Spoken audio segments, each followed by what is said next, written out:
এবার যে খবরের দিকে নজর রাখবো, দাইহাট পুরসভায় প্রধান সংকট। পুরপ্রধানের অপসারণের দাবিতে পুরমন্ত্রীকে চিঠি। 14 জনের মধ্যে 11 জন সদস্যই প্রধানের বিরুদ্ধে সরব হয়েছেন। পুরপ্রধানের বিরুদ্ধে অসহযোগিতার অভিযোগ সদস্যদের। দাইহাট পুরসভায় প্রধান সংকট, পুরপ্রধানের অপসারণের দাবিতে পুরমন্ত্রীকে চিঠি। 14 জনের মধ্যে 11 জন সদস্যই প্রধানের বিরুদ্ধে সরব হয়েছেন।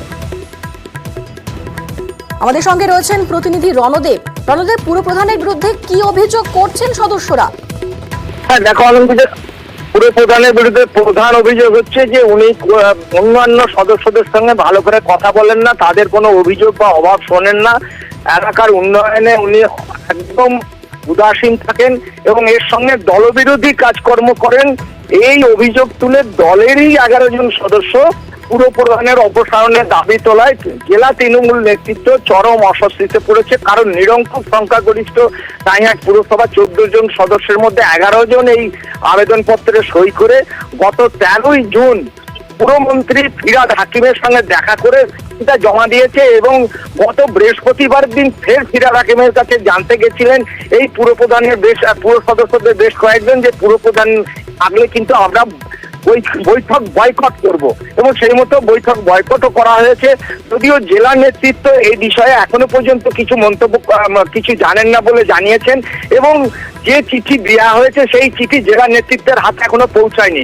কিন্তু পুরপ্রধানের দাবি হচ্ছে এই অসহযোগিতাটা হচ্ছে কথার কথা, কারণ হচ্ছে প্রায় 2 কোটি টাকার ওপর 61টা যে ভুতুরে বিল, সেটা এই বর্তমান পুরপ্রধান প্রদীপ রায় যেটাকে চিহ্নিত করে দিয়েছে, পেমেন্ট করেনি।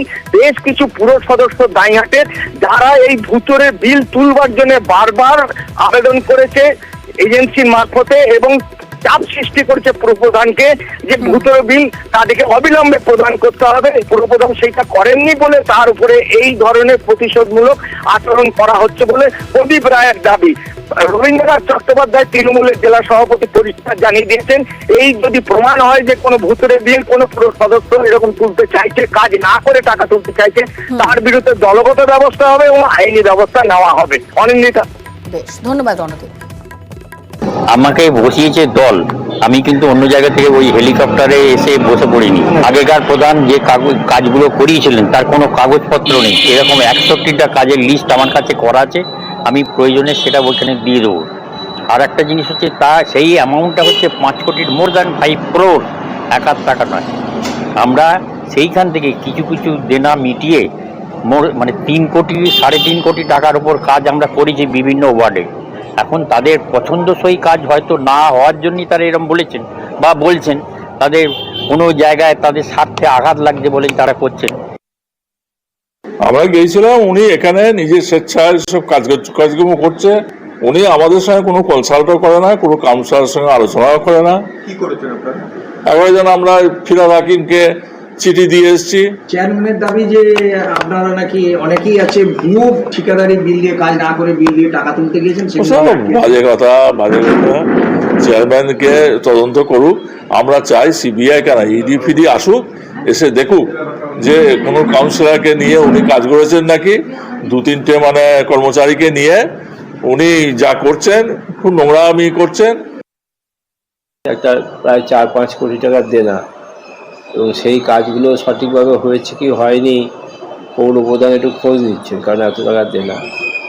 এবারে খোঁজ নেওয়াটা একটা কাল হতে পারে, বিড়াল বেরিয়ে পড়ার ভয়ে অনেকে আবার এক জায়গায় হয়েছে। শিশির মণ্ডল এখন পুনরায় ক্ষমতায় আসার লক্ষ্যে কয়েকজন কাউন্সিলরকে সঙ্গে নিয়ে তিনি বিভিন্নভাবে বর্তমান পৌরপ্রধান এ বিষয়ে দলের ঊর্ধ্বতন নেতৃত্ব যা সিদ্ধান্ত নেবে আমরা সেই মতোই সেই সিদ্ধান্ত কার্যকর করব।